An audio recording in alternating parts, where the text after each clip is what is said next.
আসসালামু আলাইকুম। আমার চ্যানেল মেহিমা কুকিং ডায়েরিতে সবাইকে জানাচ্ছি স্বাগতম। আবার একটি নতুন রেসিপি নিয়ে আপনাদের সামনে চলে এসেছি। রেসিপিটি হচ্ছে ভর্তার রেসিপি। এটা হচ্ছে পটল আর ধুন্দুলের খোসা দিয়ে আমি ভর্তা বানিয়ে আপনাদের দেখাবো। অনেকে হয়তো জানেন না এই খোসা দিয়ে যে ভর্তা বানানো যায়, এটা খেতে যে কত মজা, এটা না বানালে বুঝতে পারবেন না। এখন এটা বানাতে যেসব উপকরণ লাগবে তা আমি আপনাদের একবার দেখিয়ে দিচ্ছি। এখানে আমি এই যে পটল আর ধুন্দুলের খোসা নিয়েছি, এই যে ভালো করে ছিলে ধুয়ে রেখেছি। কাঁচামরিচ নিয়েছি অনেকগুলোই, 15টার মতো। শুকনো মরিচও 6-7টি। লবণ স্বাদ মতো। একটা পেঁয়াজ কুচি, 2টা বড় রসুন, এই যে দেশি রসুন এভাবে ছোটো ছোটো করে কুচি করে নিয়েছি। আর ভর্তা বানানোর জন্য সরিষার তেল নিয়েছি, আর ব্লেন্ডারে আমি এটা ব্লেন্ড করে দেখাবো আপনাদের। প্রথমে আমি এই যে ভর্তাটা বানানোর জন্য প্রথমে আমি এই যে ফ্রাই প্যানটি চুলায় বসিয়ে দিয়েছি, আর এই যে খোসাগুলো আমি দিয়ে দিব ফ্রাই প্যানের মধ্যে। দিয়ে আমি একটু সিদ্ধ করে নেব।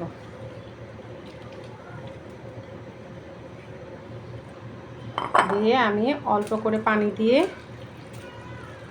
এই 10 মিনিট সিদ্ধ করে নিব, ঢাকনা দিয়ে ঢেকে দিব। তারপরে আমি ব্লেন্ড করে আপনাদের দেখাবো। এই যে এখন আমি এই যে ফ্রাই প্যানের মধ্যে কাঁচামরিচ আর মরিচগুলো দিয়ে দেবো সাথে সিদ্ধ হওয়ার জন্য, আর সাথে অল্প একটু লবণ দিয়ে দেবো। দিয়ে এখন ঢেকে দিব। তারপরে আমি এটাকে ভালো করে ব্লেন্ড করে এটা কীভাবে বানাতে হয় সেটা আমি আপনাদের দেখাচ্ছি।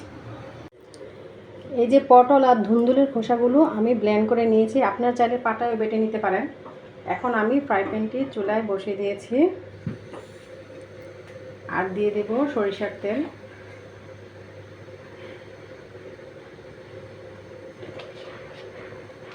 দিয়ে তেলটা একটু গরম হতে থাক। এই ফাঁকে আমি যে পেঁয়াজ কুচিটা আর রসুন কুচিটা দিয়ে দিচ্ছি।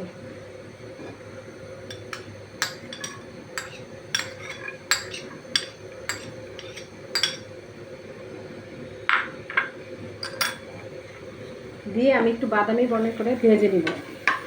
এই যে আমি পেঁয়াজ আর রসুন কুচিটা একটু বাদামি বর্ণ করে ভেজে নিচ্ছি। এই ভর্তাটা খেতে খুব মজাই লাগে। সাদা ভাত, খুদের ভাত, খিচুড়ির সাথে খেতে বেশ ভালোই লাগে। আপনারা আমার মতো এভাবে বানিয়ে খাবেন, সবাইকে খাওয়াবেন। পেঁয়াজটা রসুন কুচিটা বাদামি বর্ণের হয়ে এসেছে। এখন আমি এই যে ব্লেন্ডকৃত খোসাগুলো দিয়ে দিব। দিয়ে আমি এখন ভালো মতো এটা নাড়তে থাকবো কিছুক্ষণের জন্য, তারপর আপনাদের দেখাচ্ছি।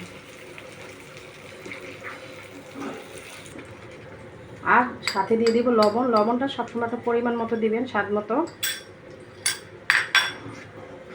এখন আমি নাড়তে থাকবো ভালো মতো। এই যে প্রায় হয়ে এসেছে। এখন আমি একটু সরিষার তেল দিয়ে দিব ভর্তাটার মধ্যে, তাহলে খেতে ভালো লাগবে। হ্যাঁ, আর যারা গ্যাস্ট্রিকের রুগী তারা কাঁচামরিচ দিয়ে ভর্তাটা খাওয়ার চেষ্টা করবেন। শুকনো মরিচে গ্যাস ফর্ম করে বেশি।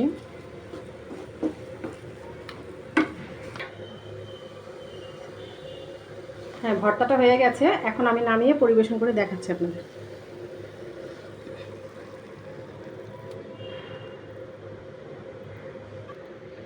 তৈরি করে ফেললাম পটল ধুন্দুল খোসার ভর্তা। এটা খেতে বেশ ভালো লাগে। আমার মতো আপনারা এইভাবে বানিয়ে খাবেন। আমার এই চ্যানেলে ভিডিওটি যদি ভালো লেগে থাকে অবশ্যই লাইক, কমেন্ট, শেয়ার করবেন। আমার চ্যানেলটিকে সাবস্ক্রাইব করবেন। আমার পেজটিকে ফলো দেবেন। আল্লাহ হাফেজ।